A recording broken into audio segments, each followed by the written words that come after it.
Everyone, welcome back to परचम।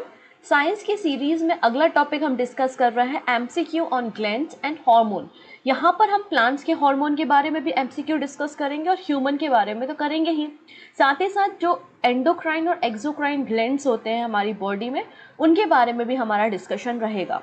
ठीक है, और हर एक क्वेश्चन के साथ आपको डिटेल में एक्सप्लेनेशन भी दिया गया है, जिससे आपके और भी ज़्यादा क्वेश्चन प्रिपेयर होंगे आने वाले एग्जाम के लिए। ठीक है, तो वीडियो को लास्ट तक देखिएगा। लास्ट में एक क्वेश्चन है which is the question of the day, जिसका आंसर आपको कमेंट सेक्शन में देना है। आप किसी भी एग्जाम की तैयारी कर रहे हो, इनफैक्ट आप अगर क्लास 10th और 12th वगैरह का जो एमसीक्यू होता है उसकी भी तैयारी कर रहे हो ना, तब भी ये टॉपिक अपने लिए बहुत इंपॉर्टेंट होगा। और आपने देखा होगा कि इस टॉपिक से एग्जाम में क्वेश्चन बने हैं। ठीक है, पीडीएफ कहाँ से मिलेगी? तो वेबसाइट पर जाएंगे आप या फिर परचम के एप्लीकेशन पे विजिट करेंगे तो आपको पीडीएफ मिल जाएगी। तो चलिए हम स्टार्ट करते हैं अपना session MCQ on glands and hormones. पहले हम बात करेंगे लोकेशन के बारे में। हमें पता होना चाहिए कि कौन सा ग्लैंड कहाँ पर है। तो स्टार्ट करेंगे टॉप से। सबसे ऊपर ब्रेन है। ब्रेन का एक हिस्सा होता है विच इज़ हाइपोथैलेमस, और उस हाइपोथैलेमस में एक छोटा सा ग्लैंड पाया जाता है और उस ग्लैंड को हम मास्टर ग्लैंड भी कहते हैं। वो कौन सा ग्लैंड है? पिट्यूटरी ग्लैंड, जिसको हम हिंदी में पीयूष ग्रंथि के नाम से भी जानते हैं। आगे हम देखेंगे कौन कौन से हार्मोन को ये सिक्रेट करेगा और उस पर बेस्ड हम क्वेश्चंस को भी करेंगे। फिलहाल आपको लोकेशन अकेले देखना है कि हमारे ब्रेन में कौन सा ग्लैंड है। पिट्यूटरी ग्लैंड है, जिसे मास्टर ग्लैंड कह रहा है। कहाँ पर है ये? हाइपोथैलेमस में है। ठीक है, इसके बाद यहाँ पे सेंटर में, जिसको शंकर जी की तीसरी आंख भी आप बोल सकते हो, थर्ड आई बोला जाता है, बेसिकली ब्रेन में ही होती है पीनियल ग्लैंड। ठीक है, जो हमारी बायोलॉजिकल साइकिल को रेगुलेट करने का काम करती है। तो सबसे ऊपर फिर ब्रेन के पास ही आपको क्या मिलेगा? पीनियल ग्लैंड मिलेगा। तो ऊपर की तरफ दो ग्लैंड हो गए, pituitary gland and pineal gland. Pituitary gland को आपने क्या कहा है? Master gland of the body कहा है। कहाँ पर इसे कंट्रोल कौन कर रहा है, या फिर ये किसके ऊपर है, कहाँ पर है? तो हाइपोथैलेमस में। थोड़ा सा नीचे आएंगे, यहाँ पर फेरिंग्स होते हैं। फेरिंग्स मतलब आपके नेक में फेरिंग्स होते हैं, जहाँ से फूड पाइप और विंड पाइप का रास्ता होता है। थोड़ा नीचे आओगे तो लैरिंग्स होते हैं, जहाँ पे वॉइस बॉक्स होता है। लैरिंग्स में क्या होता है? आपका वॉइस बॉक्स होता है। फिर थोड़ा और नीचे आओगे तो आपको यहाँ पे थायराइड ग्लैंड मिलेंगे, और इसी थायराइड ग्लैंड में 4 आपको क्या मिलेंगे? पैराथायरॉयड ग्लैंड भी मिलेंगे। तो थायरॉयड ग्लैंड और पैराथायरॉयड ग्लैंड आपको यहाँ पर नेक में मिलेंगे। ठीक है, थोड़ा और नीचे आएंगे आप तो आपको क्या मिलेगा? यहाँ पे थाइमस ग्रंथि, जिसको हम थाइमस ग्लैंड भी कहते हैं। थाइमस ग्लैंड के बाद यहाँ पर देखिएगा ये मिलेगा पैंक्रियाज। पैंक्रियाज एकमात्र ऐसा ग्लैंड है जो कि मिक्स्ड ग्लैंड की कैटेगरी में आता है। मिक्स्ड ग्लैंड की कैटेगरी मतलब ये हार्मोन भी जनरेट कर सकता है और ये एंजाइम भी जनरेट कर सकता है। तो पैंक्रियाज मिला। पैंक्रियाज की साइड में आप देखो 2 किडनी दिख रही हैं, और दोनों किडनी के ऊपर आपको एक छोटे छोटे से ग्लैंड्स दिख रहे हैं, उन्हें हम एड्रिनल ग्लैंड कहते हैं। ठीक है, तो एड्रिनल ग्लैंड जो है वो पेयर में पाए जाएंगे और हमारी किडनी के ऊपर ही रहेंगे।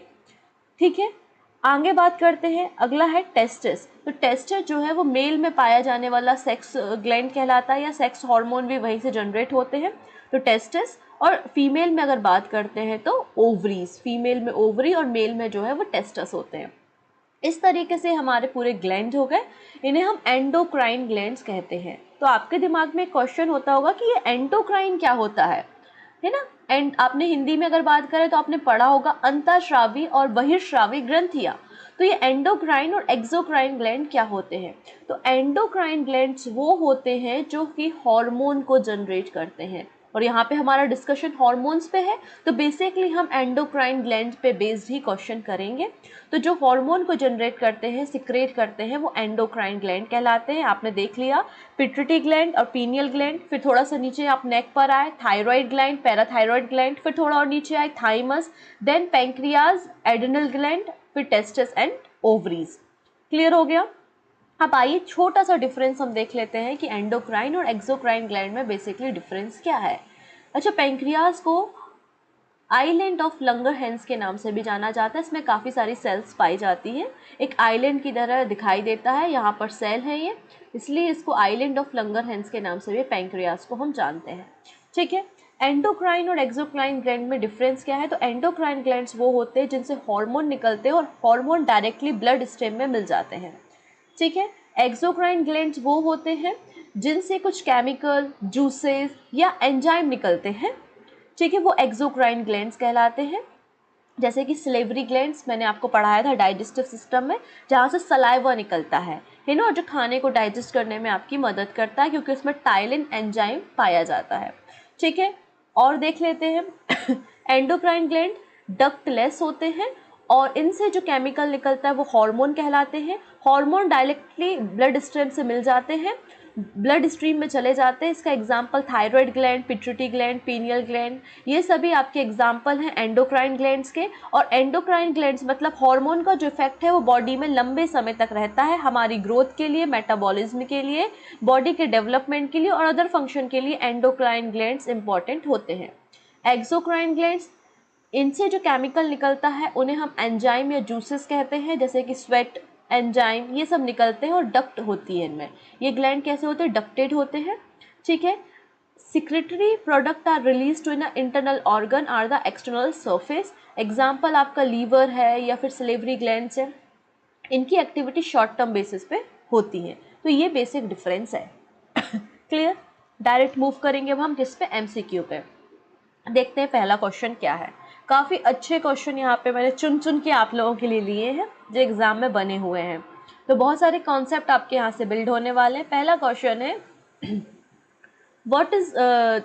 Which is not a function of insulin. इनमें से इंसुलिन का फंक्शन कौन सा नहीं है?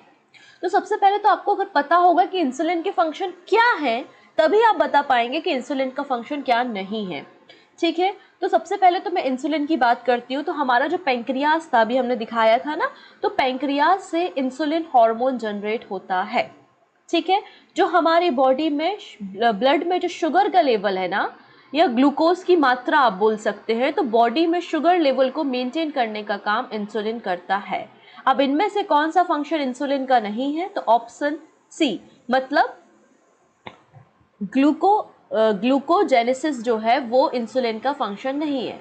तो आपको पता होना चाहिए कि ग्लूकोजेनेसिस क्या कहलाता है। तो ग्लूकोजेनेसिस एक मेटाबॉलिक प्रोसेस ही होती है जो कि ग्लूकोज को नॉन कार्बोहाइड्रेट सब्सटेंस के जरिए जनरेट करती है। मतलब ग्लूकोज को जनरेट करने की प्रक्रिया जो कि नॉन कार्बोहाइड्रेट कार्बन सबस्ट्रेट से जनरेट हो रहा है, और ये process plant, animal, fungus, bacteria में पाई जाती है, जिसको हम ग्लूकोजेनेसिस कहते हैं।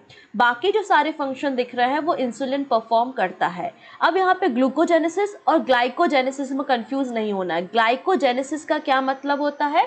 ग्लाइकोजेनेसिस का मतलब होता है ग्लाइकोजन का सिंथेसिस। ठीक है, in which glucose molecule are added to chain of glycogen for storage. The process is activating during rest period following the Cori cycle in the liver and also activated by the insulin in response to the high glucose level. काफ़ी बड़ा term हो गया, बहुत से बच्चों को नहीं समझ में आया होगा। अब आम भाषा में समझाते हैं। आपने खाना खाया, आपने कार्बोहाइड्रेट वाला खाना खाया, खाना डाइजेस्ट हुआ और ग्लूकोज का फॉर्मेशन हुआ, और ग्लूकोज कहाँ मिल गया? ब्लड में मिल गया। तो खाना खाने के बाद जब ग्लूकोज बन जाता है तो ब्लड में शुगर लेवल इंक्रीज हो जाता है।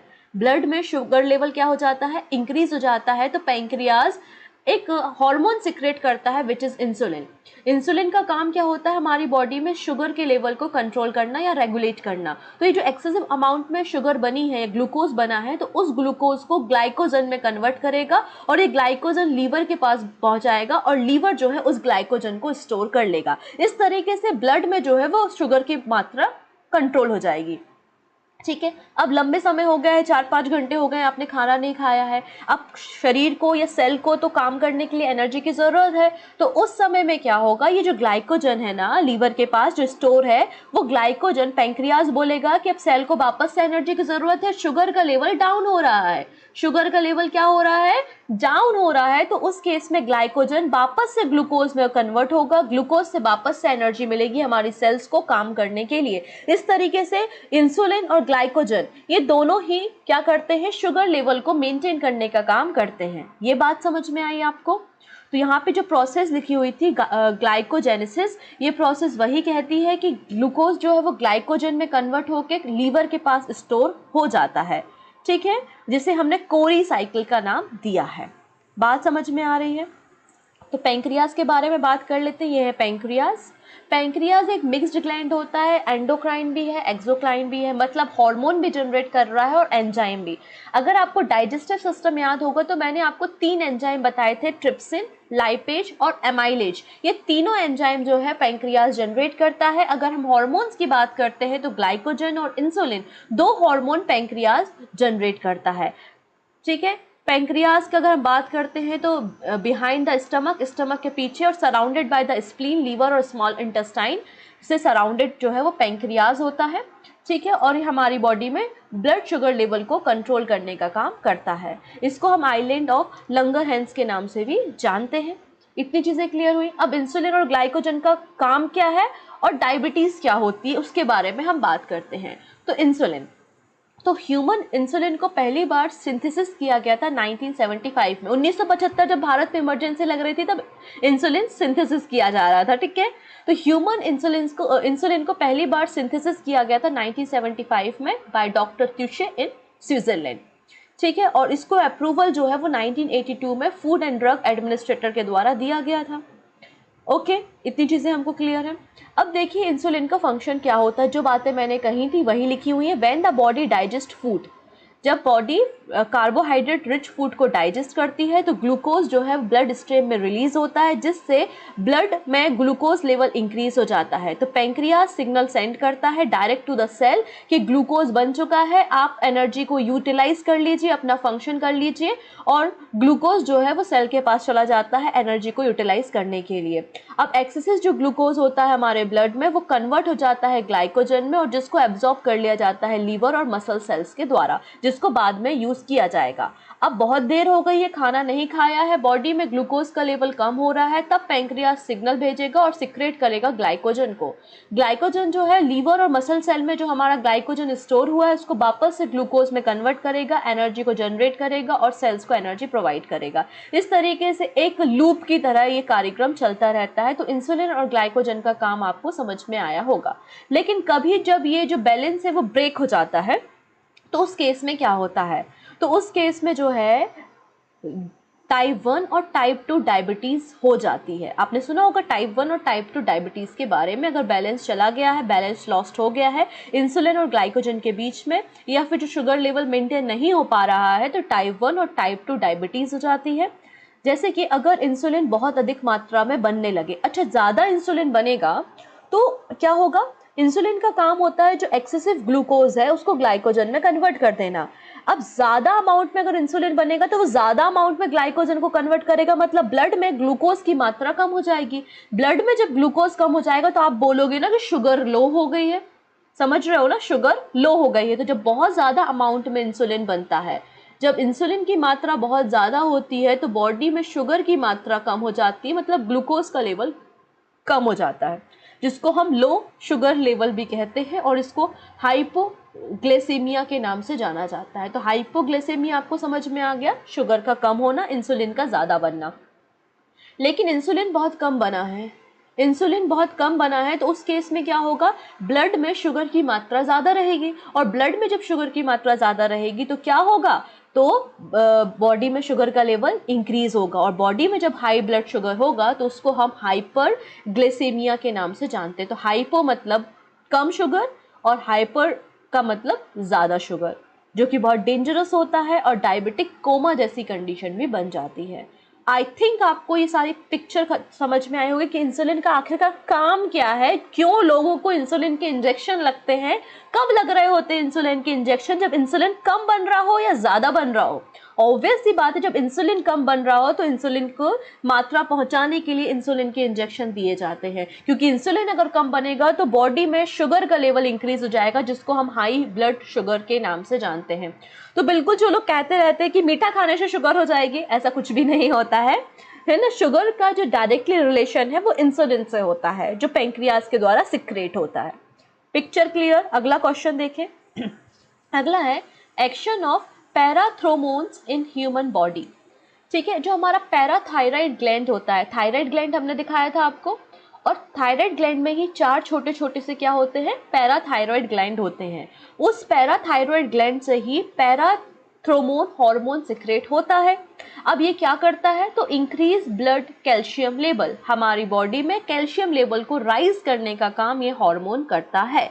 तो पैराथायराइड ग्लैंड से पैराथायराइड हार्मोन निकलता है जो कि कैल्शियम लेवल को इंक्रीज करने का काम हमारी बॉडी में करता है। ठीक है, यहाँ पे आप पिक्चर देखेंगे एक बार, ये थायराइड ग्लैंड है, ये जो दिख रहा है ना इस तरीके से, ये थायराइड ग्लैंड, और यहाँ पर 4 इसके पीछे छोटे छोटे से ग्लैंड्स होते हैं जिनको हम पैराथायराइड ग्लैंड के नाम से जानते हैं। ठीक है, पैराथायराइड ग्लैंड एक एंडोक्राइन ग्लैंड है, मतलब हार्मोन को जनरेट करेगा। ओके, इनकी संख्या कितनी होती है, 4 होती है। इनकी संख्या क्या होती है, 4 होती है। एकदम मटर के दाने की जितने होते हैं, उनका वेट भी 50 mg होता है। 50 mg आप समझ सकते हैं कितना कम है। इनका फंक्शन क्या है, हमारी बॉडी में कैल्शियम और फास्फोरस के लेवल को मेंटेन करना, साथ ही साथ विटामिन डी के एक्टिवेशन का काम भी जो है वो पैराथायराइड ग्लैंड करता है। तो क्या क्या करेगा, the gland function to maintain calcium and phosphorus level in our body and activation of vitamin D. Vitamin D वो सनलाइट वाला, याद आ गया ना। चलो, रिकेट्स डिसीज हो जाती है अगर विटामिन डी की डिफिशियंसी हो जाए। तो पैराथायराइड ग्लैंड से जो हार्मोन निकलता है उसको पीटीएच या पैराथायराइड हार्मोन भी कहते हैं, और इसी को हम पैराथ्रोमोन के नाम से भी जानते हैं। अब देखिएगा, हर चीज़ की ज़्यादा मात्रा या किसी भी चीज़ की कम मात्रा हमारे शरीर को बहुत नुकसान पहुंचा सकती है। अब जैसे कि मैंने कहा, इसने ये हार्मोन पीटीएच हार्मोन जनरेट किया जो कि कैल्शियम के लेवल को मेंटेन कर रहा है। अगर कैल्शियम ज़्यादा बनने लगे, मतलब पीटीएच हार्मोन ज़्यादा निकलने लगे, या फिर पीटीएच हार्मोन का सिक्रेशन कम हो, तो उस केस में क्या हो जाएगा। तो आइए हम उसके बारे में बात कर लेते हैं। हाइपर पैराथायरॉयडिज्म, इस कंडीशन में क्या होता है, जब बहुत ज़्यादा पीटीएच हार्मोन, पैराथायराइड हार्मोन बहुत ज़्यादा अमाउंट में सिक्रेट होता है, ओवर प्रोडक्शन होने लगता है और लार्ज अमाउंट में कैल्शियम बॉडी में बिल्ड होने लगता है। तो इस कंडीशन को हम हाइपर कैल्सीमिया के नाम से जानते हैं।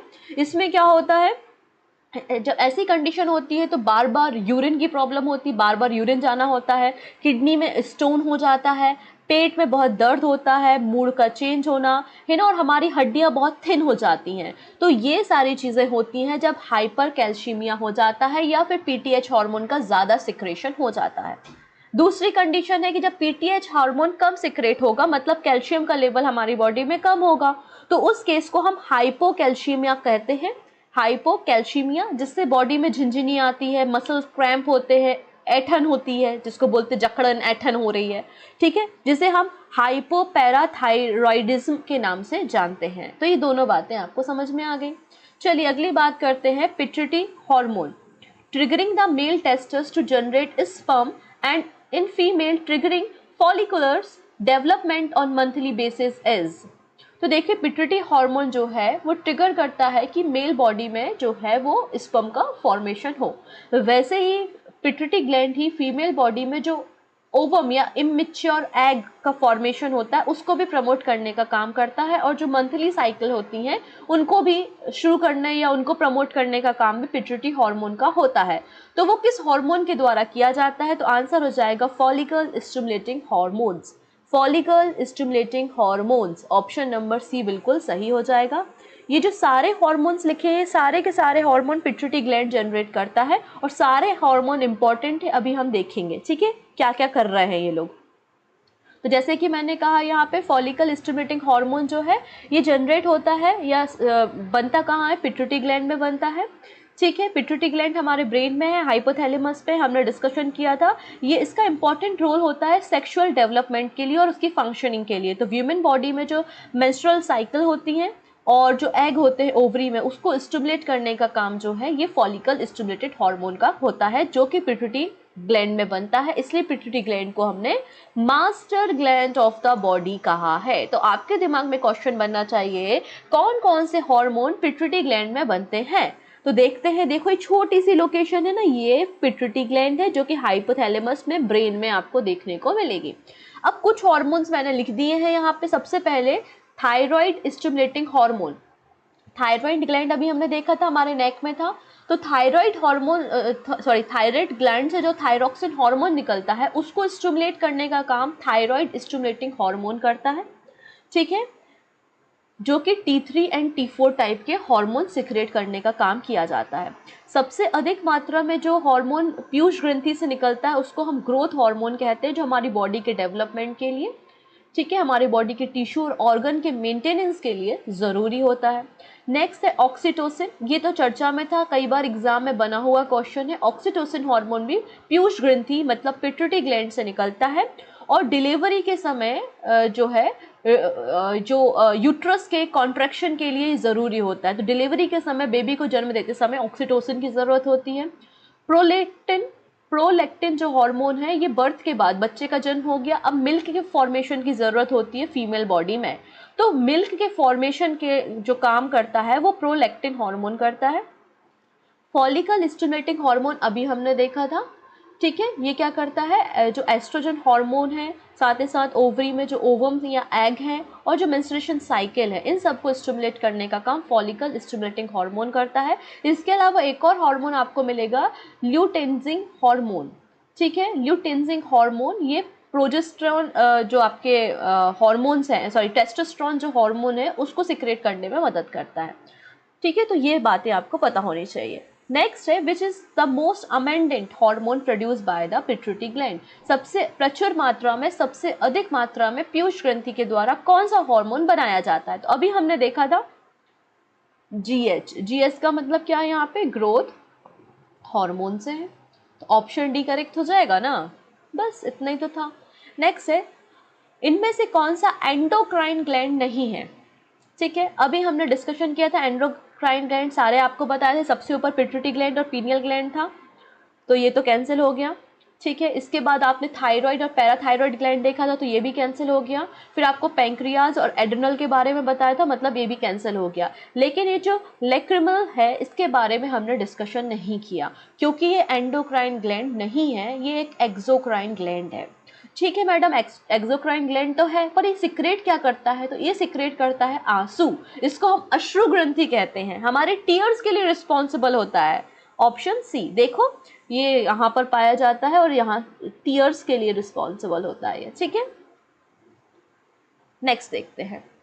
अब यहाँ पे देखिएगा, मैंने आपको पिट्यूटरी ग्लैंड के बारे में बता दिया, थायराइड ग्लैंड के बारे में, पैराथायराइड के बारे में बता दिया है ना।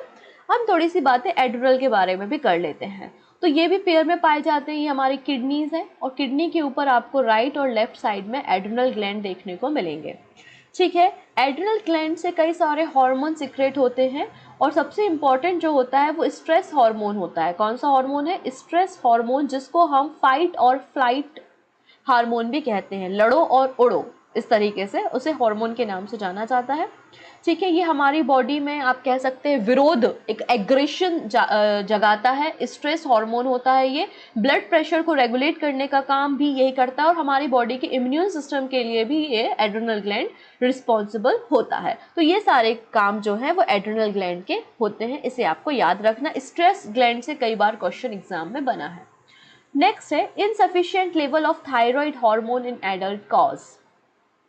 अगर बहुत कम अमाउंट में थायराइड हार्मोन जनरेट होता है तो क्या कंडीशन बनेगी? तो आयोडीन की कमी से गोइटर होता है, ये बात हमको पता है, ठीक है। अगर आयोडीन बचपन से कम है या प्रेगनेंसी के समय फीमेल में आयोडीन की कमी हो जाती है तो क्रेटिनिज्म हो जाता है, बोनापन जिसे कहते हैं।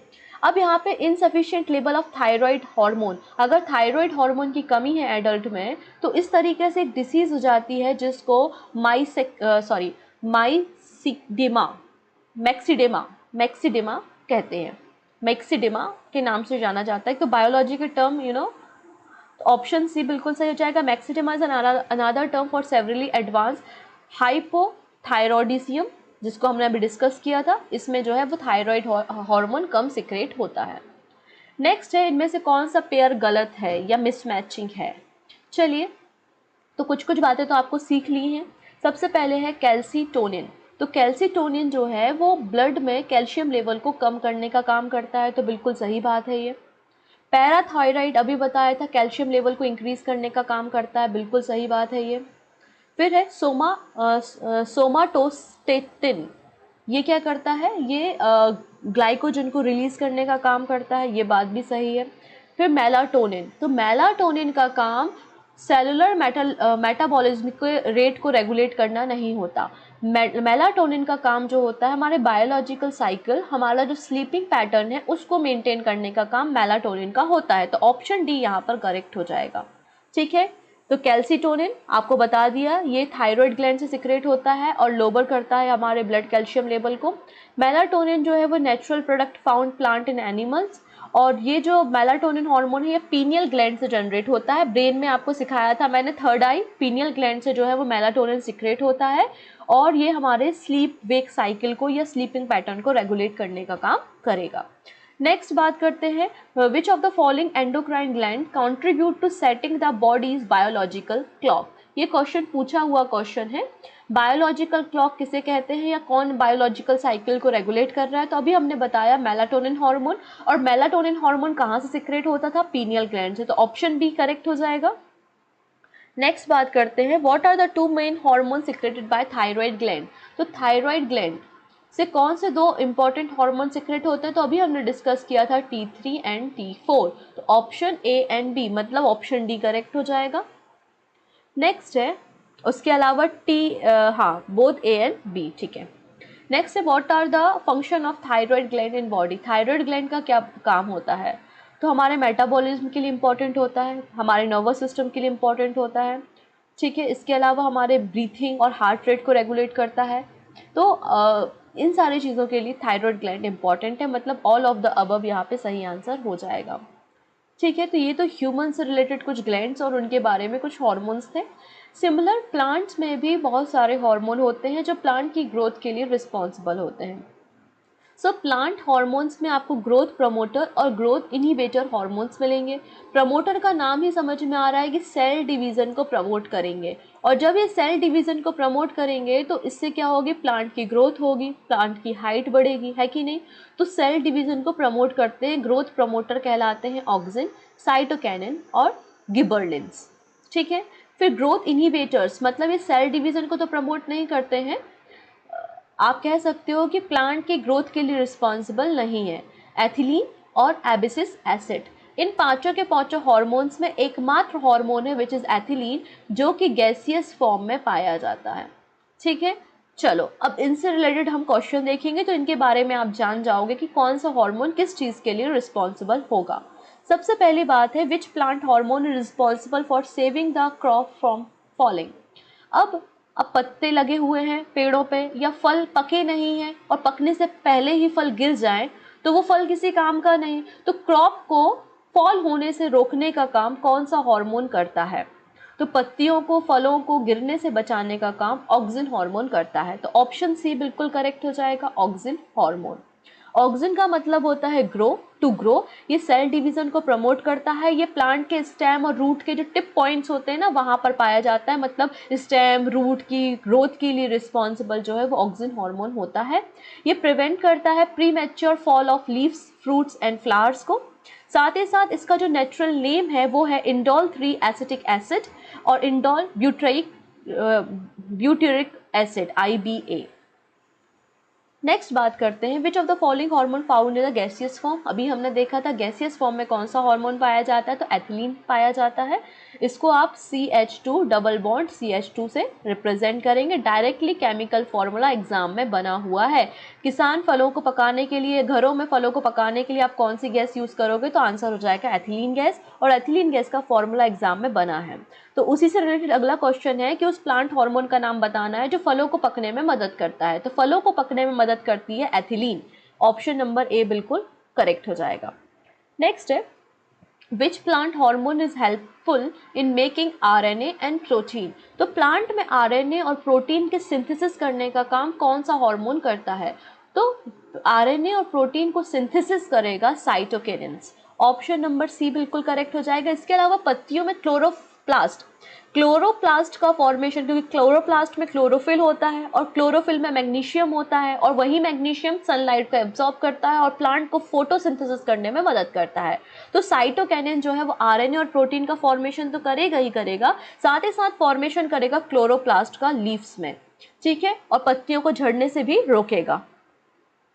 नेक्स्ट बात करते हैं, which plant hormone help in breaking the dormancy of plant. अब प्लांट या कोई भी बीज है वो सोया हुआ है, उसको अंकुरित करना है, सोए हुए बीज को उठाना है, तो डोरमेसी को तोड़ने के लिए कौन सा हार्मोन रिस्पॉन्सिबल होगा? सो आंसर हो जाएगा गिबरेलिन हार्मोन। ऑप्शन बी बिल्कुल करेक्ट हो जाएगा। यहाँ पर 100 टाइप के गिबरेलिन हार्मोन पाए जाते हैं जो कि एसिडिक नेचर के होते हैं।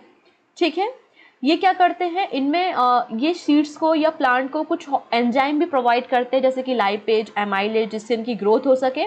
साथ ही साथ जर्मिनेशन, मतलब जो कह सकते हैं बीजों के अंकुरन में ये सहायता करते हैं। ठीक है, नेक्स्ट है, which hormone is formed in a leaves and help in a blooming of flowers. तो ऐसा कौन सा हार्मोन है जो फूलों को खिलने में मदद करता है? तो फ्लावर और एफ से कोई हार्मोन दिख रहा है, बिल्कुल फ्लोरिजिन। ऑप्शन सी बिल्कुल करेक्ट हो जाएगा। क्लियर? तो ये कुछ प्लांट से एसोसिएटेड हार्मोन्स थे जिनके बारे में एग्जाम में बने हुए क्वेश्चन, जितने क्वेश्चन हमने किए वो सारे के सारे प्लांट्स में पूछे गए क्वेश्चन है। ठीक है ना, सारे क्वेश्चन प्रीवियस ईयर आप देखोगे तो मिल जाएंगे, वहीं से उठाया है क्योंकि। ओके, अब ये क्वेश्चन है कि एंडोक्राइन और एक्सोक्राइन ग्लैंड में क्या डिफरेंस है। 4 स्टेटमेंट, इनको पढ़िएगा और आंसर कमेंट में दीजिएगा, और एक बार लिंक को शेयर जरूर कर देंगे अगर आपको सेशन पसंद आता है। और आरआरबी जीए का कोर्स एनटीपीसी और ग्रुप डी के लिए तैयार है, जो कि हमारे एप्लीकेशन पे अवेलेबल है, आप उसे जाके लिख सकते हैं। Thank you.